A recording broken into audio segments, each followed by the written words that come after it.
Hey guys, how's it going? All right, I just want to give you guys a little story about what happened to my car a couple days ago. So basically, what happened was the car was driving fine all day without any kind of issue, uh, and I went to Walmart, parked it there, got something, came back, and out of nowhere, it wouldn't crank. So no crank, no start issue that I had. So basically, everything on the dash worked fine. Everything in the car worked fine. There was absolutely no issues at all. The remote worked fine. Was able to get into the car. Radio was blasting. Radio was on. Everything. All right. So basically, I was thinking to myself, probably the battery was the issue. So what I did was I turned on the headlights, went out and checked out the beam, just to give me a gauge on how bright the headlights were. I could probably determine whether the battery was good or not. And the headlights were really bright. So right off the bat, I was thinking if they were that bright, I should at least get like a really slow crank if the battery was kind of low. Regardless, I had to check out where the battery was. I went and checked out where the battery was just to make sure that all the terminals were clean and they were tight. And I noticed that the terminals were a little bit corroded. There was some white bluish stuff on there. So what I did was I took out a bottle of Coke, poured it on the terminals, and was trying to clean it with some paper towels, and was able to clean it pretty good. Now the terminals weren't super tight.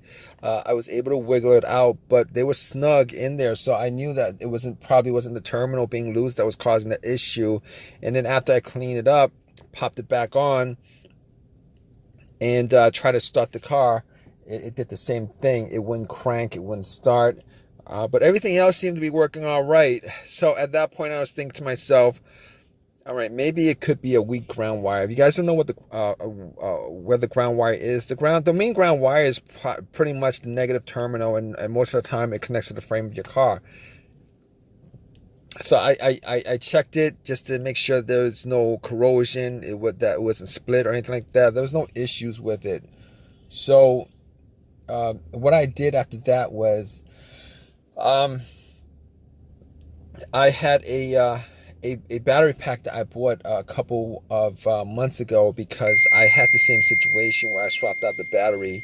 I was hoping that it was the battery, even though I swapped it out, considering I could actually just swap it out, at Walmart. So I actually put the battery pack on there.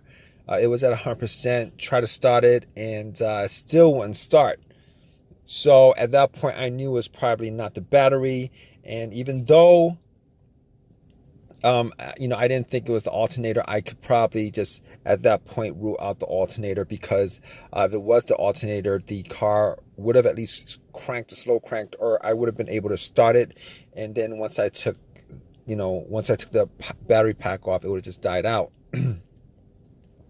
So at that point, I was able to rule out a bunch of stuff. I was able to rule out the battery, the ground cable, and the alternator, even though that probably wouldn't have caused the issue. So after going through that, I was thinking to myself, could it be something? Could it be the car's computer ECU? Because I did see a check engine light on my dash, and that check engine light was there. It's been there for a while, and I believe it was for a O2 sensor issue. Now, I did have an OBD2 that I bought from Walmart, and it was a $19 OBD2, one of the cheap ones, and I pretty much hooked it on to my OBD port, and try to make sure that I was actually getting a connection between the car's computer and the car itself. It did scan all the way through. Now I'm pretty sure that that the OBD2 wouldn't actually pick up anything that would cause a no crank, no start situation for the most part, except if if if the if the car's ECU, the car's computer was, for some reason separated from the car. For what reason couldn't communicate with the car. But anyway, regardless, I actually plugged it in. It scanned all the way through. Only code that popped up was the aux02 sensor code, and at that point, I was pretty sure that it wasn't anything to do with the car's computer, any codes that would cause it, and I actually had to move on to I had to move on to some other troubleshooting outside of that, because that wasn't causing the issue. So basically, I got to a couple of things, which were the fuses and the relays, which were highly capable of causing a situation like this. And got to the fuses, checked out all the fuses, just to make sure that none of them were blown. And I was actually looking at them. Now, I didn't have a fuse tester on me. I didn't think it was the fuses. Now, the two situations that I've had where fuse would cause a situation like that, one of those situations was a Honda that I had where the main fuse blew, and I was getting no power throughout the whole entire car. The main fuse was the fuse that connected the battery to the fuse box itself.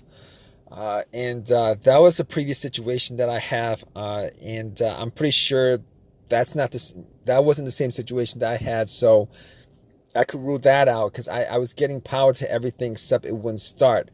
Now, the other situation I had pertaining to a fuse that caused a no start situation was actually a crank no start situation, and I think one of the fuses actually blew. Then that fuse was connected to the ECU or the fuel pump.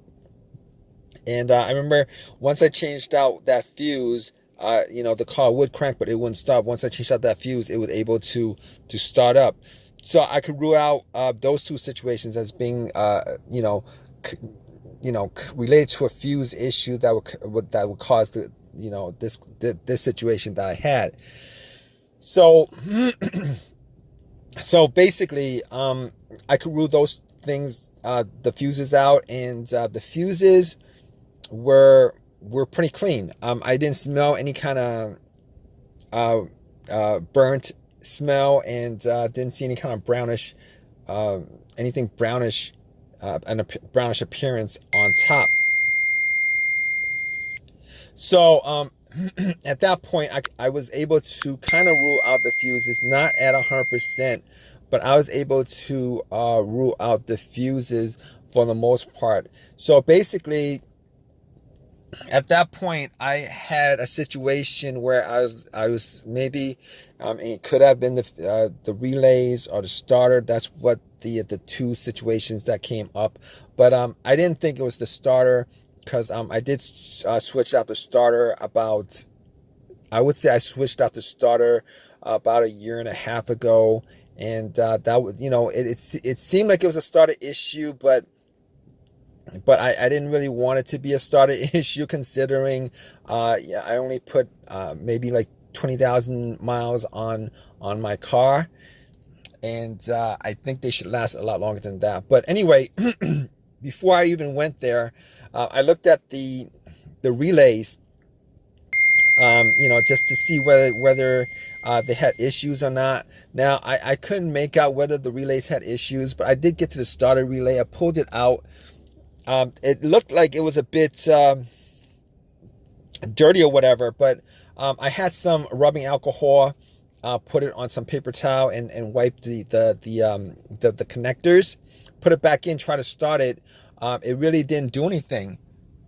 Didn't change up the situation. So I was thinking it was a weird situation, because it would click every time I would I would try to start the car. It would click, but it wouldn't crank. It wouldn't crank at all.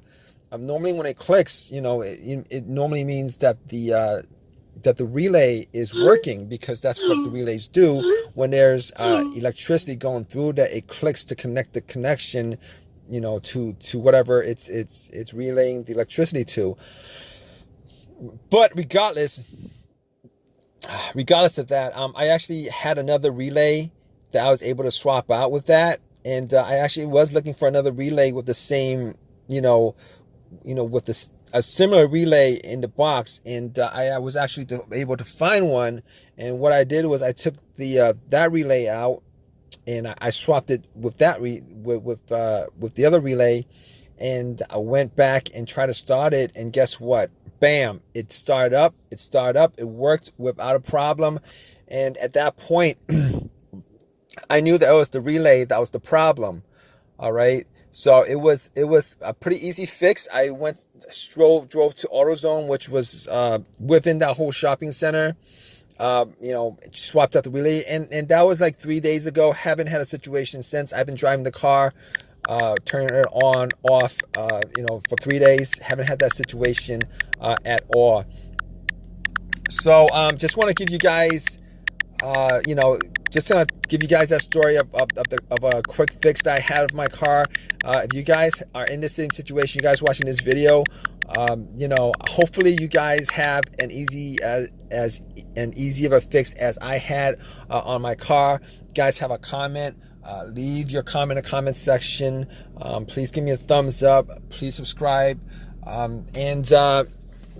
Like I said, if you guys are in the same situation, just go through the steps that I went through as far as trying to figure out, the situation with my car.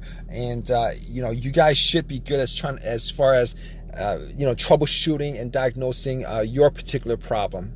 Take care, guys.